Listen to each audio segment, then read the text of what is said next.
దివ్యాత్మ స్వరూపులారా, శివానంద లహరి సత్సంగానికి స్వాగతం. మనం ఇప్పుడు 9వ శ్లోకం చెప్పుకోబోతున్నాము. ఎన్నెన్నో పుష్పాలని ఏరి తెచ్చి అర్పించి శివుణ్ణి మెప్పించేదానికన్నా నీ దగ్గర ఉన్నదే హృత్పుండరీకము, మనోపుండరీకము, చైతన్య పుండరీకము. అది అతనికి సమర్పించి ఆ పరమేశ్వరుడి యొక్క మెప్పును సులభంగా పొందవచ్చు అనేటటువంటి ధర్మ సూక్ష్మాన్ని ఈ శ్లోకంలో మనకి జగద్గురు శంకర భగవత్పాదుల వారు ఉపదేశిస్తూ ఉన్నారండి. గభీరే కాసారే విశతి విజనే ఘోర విపినే విశాలే శైలే చ భ్రమతి కుసుమార్ధం జడమతి సమర్ప్యైకం చేతః సరసిజముమానాథ భవతే సుఖేనావస్థాతుం జన ఇహ న జానాతి కిమహో అన్నారు. అహో హే ఉమానాథ, ఆశ్చర్యము జనః, ఈ నరుడు ఉన్నాడే, ఈ మనిషి ఉన్నాడే, ఏం చేస్తున్నాడు? జడమతి సన్, జడ బుద్ధితో నేను ఇంకా చాలా తెలివైన వాణ్ణి అని అనుకుంటూ, భగవంతుడి మీద భక్తి నాకు చాలా ఉంది అని అనుకుంటూ, పాపం పుష్పముల కోసము, పువ్వుల కోసమని ఏం చేస్తున్నాడు? గభీరే కాసారే విశతి, లోతైనటువంటి సరస్సుల్లో ప్రవేశిస్తున్నాడండి. దేనికోసమని?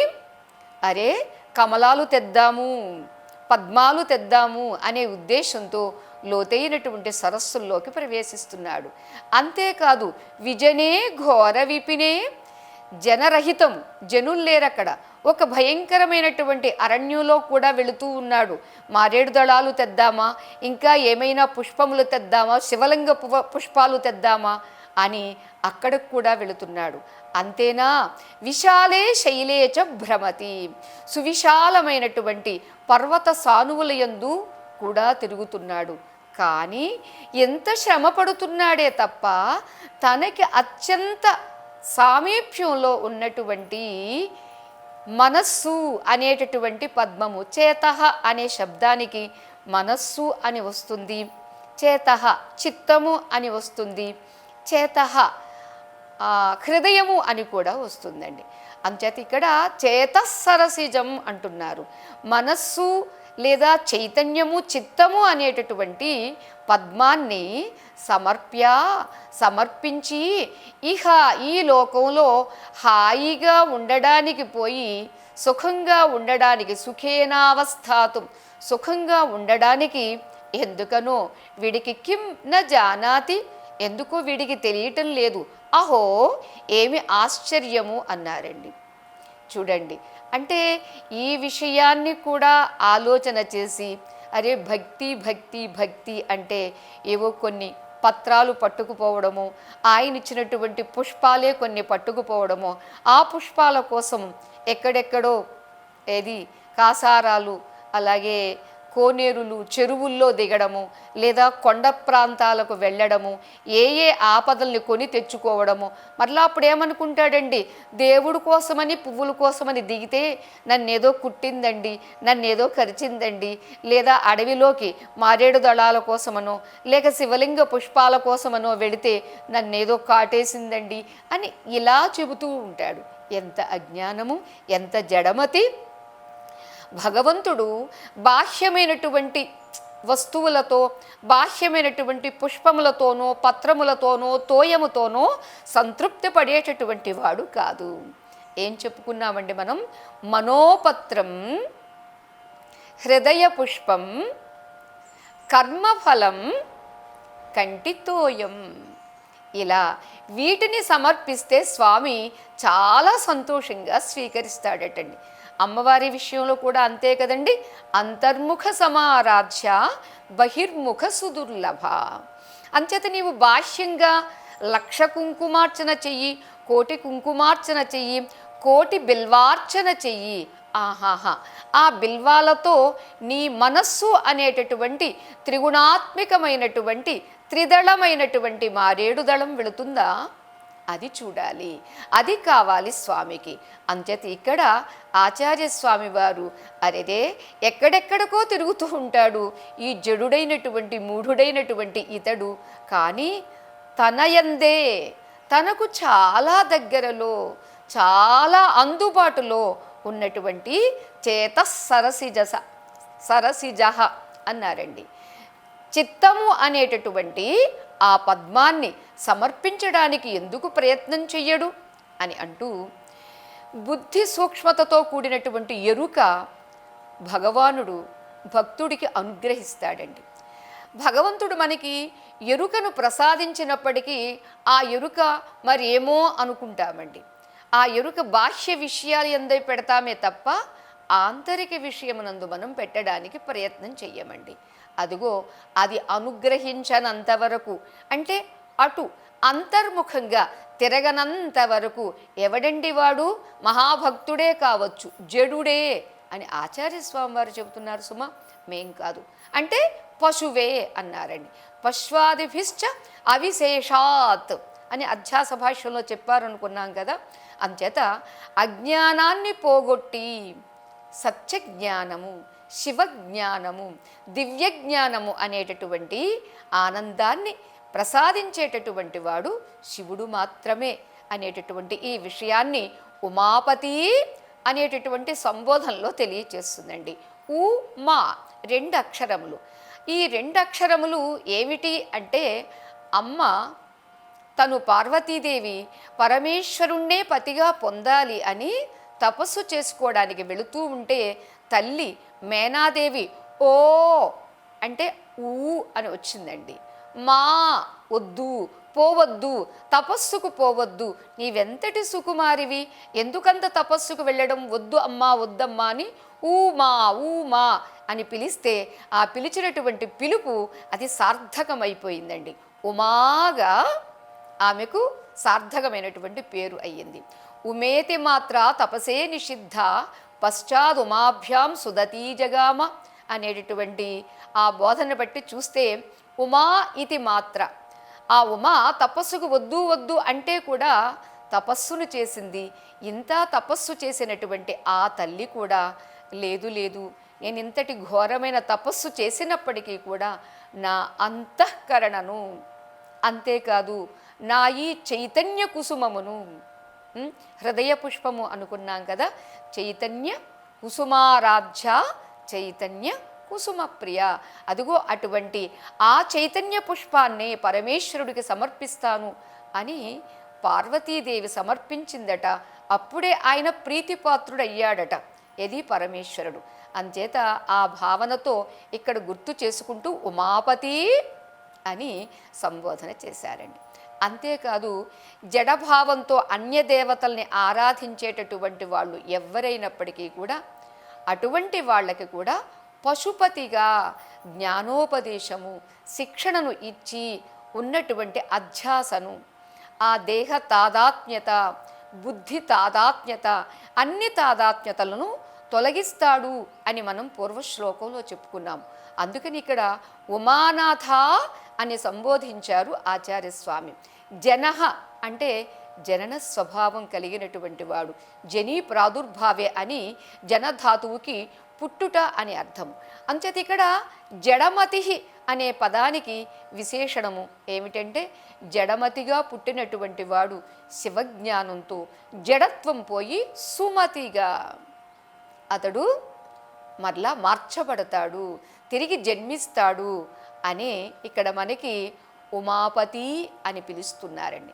ఇక మానవుడు అని అనకుండా ఇక్కడ జనః అని ఎందుకన్నారు, జనశబ్ద ప్రయోగం ఎందుకు చేశారు అని ఆలోచన చేస్తే, పశువులు జన్మిస్తాయి కానీ మనిషి అన్నటువంటి వాడు మలచబడతాడు మనీషిగా.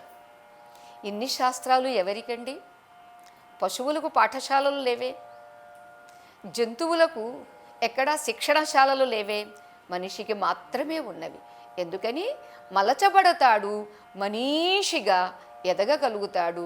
అంతేకాదు మనిషి కాస్త మాధవుడిగా వెలుగుతాడు.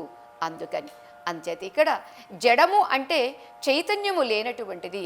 మతిరాగా గోచరా అని చెబుతూ ఇక్కడ మనకి భవిష్యత్ ప్రబోధకమైనటువంటి ఎరుక, మతి అనేటటువంటిది. ఇక్కడ జడమతి అంటే చైతన్య విహీనమైనటువంటి బండబారిన బుద్ధి కలిగినటువంటి మూర్ఖుడు అనేటటువంటి అర్థం వస్తుంది. అంచేత ఆ రీతిగా ఇక్కడ వ్యవహరిస్తూ ఆచార్యస్వామి వారు శివానుగ్రహము కలిగిన నాడు నిర్వికారుడమైనటువంటి పరమాత్మ స్వరూపుడివే నీవు అవుతావు.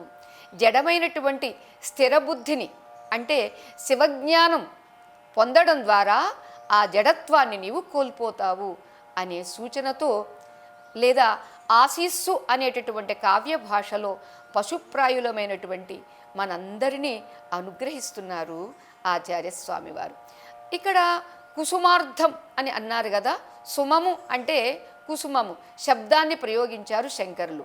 అంటే కుత్సిత పురుష అంటే కుపురుషుడు అంటే మూఢుడు అని అర్థం వస్తుంది. మరి ఇక్కడ కూడా కుసుమాని అని అన్నప్పుడు కుత్సితాని సుమాని అనే అర్థం వస్తుందా అని మనం ఆలోచిస్తే, శివుడికి అభిమతమైనటువంటివి పుష్పాలు కావు. నిజమైనటువంటి పుష్పము నీ దగ్గర ఉన్నది, ఆ పుష్పాన్ని నాకు ప్రసాదించు అని భగవంతుడు దానికోసం ఎదురు చూస్తున్నాడు సుమ అని తెలియచేస్తున్నారండి. అంటే భ్రమతి తిరుగుతున్నాడు. ఎలా? భ్రమతో. అంటే భ్రమ కానిది భ్రమ అన్నమాట. అంచేత భ్రమ అంటే నిశ్చయ జ్ఞానము, భ్రమ అంటే అనిశ్చితమైనటువంటి అసత్యమైనటువంటి ఎరుక. అంచేత మనం ఇక్కడ కుసుమాల కోసం భ్రమతో తిరుగుతున్నాము. ఎక్కడ? గభీరే కాసారే, లోతైనటువంటి చెరువులయందు. అంతేకాదు గాభీరే విడదీస్తే భీరుహు భయశీలుడు, వెళుతూ ఉంటూ కూడా భగవంతుడి మీద ప్రీతి ఉన్నప్పటికీ భయంగా వెళతాడు. అరే, ఎందుకంటే భయశీలమైనటువంటిది ఈ ప్రపంచమంతా. అంచేత ప్రపంచం మనకన్నా వేరుగా కనిపిస్తుంది, దాన్ని మనం అలానే చూస్తున్నాం కాబట్టి అది భయంకరము. ద్వితీయాద్వై భయం భవతి, శృతిమాత చెబుతుంది. రెండవది అనేది ఎప్పుడైతే ఉందో అప్పుడల్లా నీకు భయమే.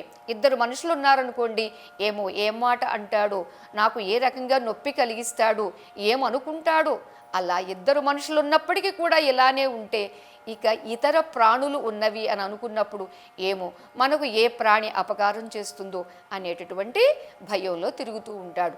అందుచేత ఉపనిషత్ శృతి ద్వితీయాద్వై భయం భవతి అని చెప్పిందండి. రెండవది ఉంటే భయం తప్పదు.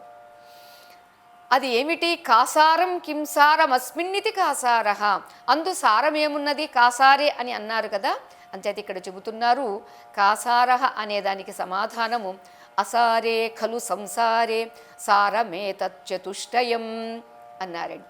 సారము లేనటువంటి ఈ సంసారంలో సారమైనటువంటివి 4 ఉన్నాయటండి. ఏమిటవి అంటే కాశ్యాం వాస అంటే కాశీలో నివాసము ఒకటి, రెండవది సతాం సంగ సత్పురుషులతో సాంగత్యము అంటే సత్సాంగత్యము, ఇక మూడవది గంగాంబ అంటే గంగా నదితోటే స్నానపానాదులు చెయ్యడము, ఇక నాలుగవది శంభు సేవనం పరమేశ్వరుడికి సేవించడము, దర్శించడము, సమర్పించడము, అర్చించడము అనేటటువంటిదండి. అంతేకాదు మరొక విశేషణం ఉందండి. అసారే ఖలు సంసారే సారం శ్వశుర మందిరం హిమాలయే హరశ్యేతే హరిష్యేతే మహాదధౌ. దీని అర్థం ఏమిటంటే సారము లేనటువంటి ఈ సంసారములో శ్వశుర మందిరం సారం, మామగారి ఇల్లు చాలా సారవంతమైనదటండి. ఎవరికి అంటే హిమాలయే హరశ్వేతే, హరుడు ఎక్కడున్నాడండి? పరమేశ్వరుడు మామగారింట్లో ఇల్లరికానికి వెళ్ళాడండి, హిమాలయంలో ఉన్నాడు, అక్కడ చాలా సారంగా ఉందండి. ఇంకా హరి ఎక్కడున్నాడండి? అతడు కూడా క్షీరసాగరుడు, క్షీరసాగర తనయి అయినటువంటి లక్ష్మీదేవిని వివాహం చేసుకున్నాడు కాబట్టి ఈ హరేమో మహోదధిలో అంటే సాగరంలో ఉన్నాడండి, పరమేశ్వరుడేమో మామగారైనటువంటి హిమాలయ పర్వతాల మీద ఉన్నారు. ఇది వీళ్ళిద్దరూ అని చెబుతూ, సరే మనందరికీ చెప్పినటువంటివి ఏమిటి అంటే అసారమైనటువంటి ఈ సంసారంలో 4 ఆ 4 ఏ ఒక్కటున్నా కూడా మనం తరించవచ్చండి. అది ఇక్కడ తెలియచేస్తూ ఉన్నారు. విశతి విశేషేణ శారతే విశతి. లోతైనటువంటి ఈ సంసారంలో విశేషంగా అట్టడుక్కి ప్రవేశిస్తూ ఉంటాడు. మరలా పైకి తేలడం అనేటటువంటిది చాలా కష్టం. కానీ చేతో హ్రదభువి శివానందలహరి అని చెప్పారే గత శ్లోకంలో, 2వ శ్లోకంలో.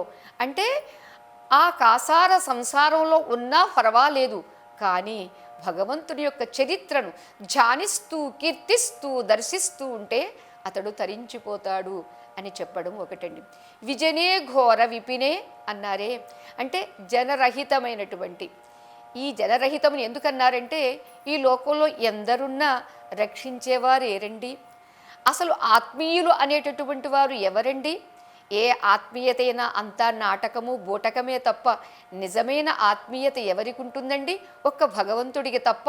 అంచేత ప్రపంచము అని అన్నప్పుడు భయంకరమైనటువంటి క్రూర మృగ రాక్షసులతో కూడినటువంటి ఈ సంసార అరణ్యంలో విషయ వాసనలే, విషయ వాంఛలే, సర్పాలు, మృగాలు, కామక్రోధాదులైనటువంటి వారు, రాక్షసులు, వీటితో భయంకరమైనటువంటి ఒక ఆంతర బాహ్య ప్రపంచాలలో తిరుగుతూ ఉన్నాడు అని ఒక అర్థమైతే, విశాలే శైలేచ, ఒక విస్తీరమైనటువంటి పర్వతం అండి.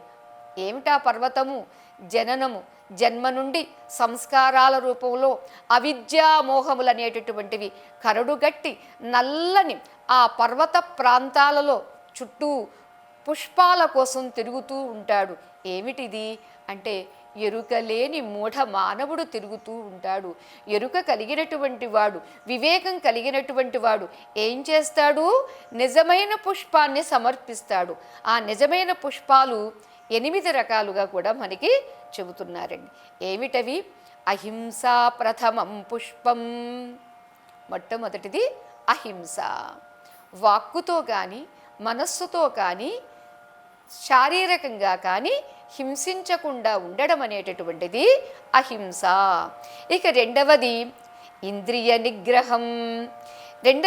ఇంద్రియ నిగ్రహం అనేటటువంటి పుష్పము. ఇక మూడవది సర్వభూతదయా, సర్వప్రాణుల్ని ప్రేమించడం, అన్నిటి యందు దయ కలిగి ఉండడము, ఇది 3వ పుష్పమండి. ఇక 4వది క్షమాపుష్పం. విశేషతః క్షమా, సహనం కలిగి ఉండడం అండి. దేన్నైనా ఓర్చుకోవడం అండి. ఈ ఓర్పులోనే ఉంది సర్వస్వము, అంచేత అది కూడా ఒక పుష్పమే. ఇక ఆపై శాంతి పుష్పం, శాంతంగా ఉండడం అనేటటువంటిది ఒక పుష్పం. ఇక ఆ తర్వాత తపఃపుష్పం. నీవు ఏదైనా చెయ్యి, భగవదర్పణ బుద్ధితో చెయ్యి. అలా నీ వాక్కు, నీ మనస్సు, నీ శరీరము, వీటి మూడింటిని 3 పరికరాలతో భగవంతుడికి సమర్పించడం అనేటటువంటిది కాయిక, వాచిక, మానసిక తపస్సు. అదిగో అది కూడా ఒక పుష్పం. ఇక ఆ తర్వాత అండి ధ్యాన పుష్పం. శివధ్యానం చెయ్యడం, భగవద్ధ్యానం చెయ్యడం అనేటటువంటిది కూడా ఒక పుష్పము. తథైవ సత్యం. ఇక 8వ పుష్పం ఏమిటి అంటే సత్యపుష్పం. అదిగో ఆ సత్యమైనటువంటి పుష్పము శంభో ప్రీతికరం భవేతు. ఇలా ఈ 8 అష్టవిధం పుష్పం, 8 రకాలైనటువంటి పుష్పాలు ఏవైతే ఉన్నావో అవి భగవంతుడికి ప్రీతికరం. అంచేత వీటిల్లో ఏ పుష్పాన్ని సమర్పించినా పర్వాలేదండి. అంతేకాదు ఈ 8 కాదు, ఇక తన యొక్క చేతః, చిత్తము అనేటటువంటి ఆ హృత్పద్మాన్ని సమర్పించకపోతే ఎన్ని సమర్పించినప్పటికీ కూడా అది మూఢత్వమే అవుతుంది సుమా అని చెబుతూ, ఎప్పుడైతే పైన చెప్పుకున్నటువంటి అష్టవిధ పుష్పాలలో ఒక్కొక్క పుష్పాన్ని సమర్పించడం మొదలు పెడితే తద్వారా చిత్తం అనేటటువంటి పద్మం, నీలోనే ఉన్నటువంటి ఆ పద్మం వికసించి ఈశ్వరార్పణ బుద్ధిగా నీవు సమర్పించడం జరుగుతుంది. అంతేకాదు అప్పుడే ఓం తత్సవితుర్వరేణ్యం భర్గో దేవస్య ధీమహి ధియో యో నః ప్రచోదయాత్ అని మనకి తత్పురుషాయ విద్మహే మహాదేవాయ ధీమహి తన్నో రుద్రః ప్రచోదయాతు. ఇలా బుద్ధికి ప్రచోదనం కలుగుతుంది. అంటే తత్ప్రకాశ వికాసితమైనటువంటి ఆ చిత్త ఆ సరసిజం పద్మపుష్పము ఉందే, అది కాస్త ఉమానాథుడికి సమర్పించడం అవుతుంది. ఆ పని చేస్తే చాలు కదా, ఇక వేరేమీ చెయ్యవలసిన అవసరం లేదు. మరి ఆ పని ఒక్కటి చేస్తే అన్నీ ఆయనే చూసుకుంటాడు. యదీయం హృత్పద్మం యది భవదధీనం పశుపతే తదీయస్త్వం శంభో భవసి భవభారం చ వహసి అని ఇలా హృత్పద్మాన్ని సమర్పించినటువంటి వారి సంసార భారాన్నంతా ఆ శంకరుడే వహిస్తారు అంటున్నారు మనకి ఆచార్యస్వామి వారు. అంటే అంతా ఆయనే చూసుకుంటున్నాడు అని అన్నప్పుడు ఇక జీవుడు చెయ్యాల్సింది ఏమీ ఉండదు సుమా. హాయిగా అతని నామంతో, అతని అర్చనతో, అతని ధ్యానంతో రమిస్తూ ఉండడమే ఆనందించడము. ఈ ధర్మ సూక్ష్మం తెలియక ఓ తుమ్ము పువ్వులంటాడు, ఇంక ఏమో పువ్వులంటాడు, ఇంకేదేదో చేస్తూ ఉంటాడు. కలువ పువ్వులంటాడు, తామర పువ్వులంటాడు, చంపెంగ పువ్వులంటాడు, శ్వేతార్క దత్తూర పుష్పాలంటాడు. అలా ఆయా పుష్పాల కోసం అజ్ఞానంతో ఎక్కడెక్కడో ఉన్నటువంటి వాటిని తీసుకురావాలి అనుకుంటాడే తప్ప తనలో నిత్యము వికసించి ఉన్నటువంటి ఈ హృత్పద్మాన్ని, చిత్త పద్మాన్ని సమర్పించాలి అని అనుకోవటం లేదు. అలా అనుకున్న నాడు అతడికి ఉన్నటువంటి ఆ జడమతి, ఆ జడత్వం పోతుంది, ధీమతి అవుతాడు, సుమతి అవుతాడు అని మనకి ఈ శ్లోకంలో తెలియజేశారండి. స్వస్తి.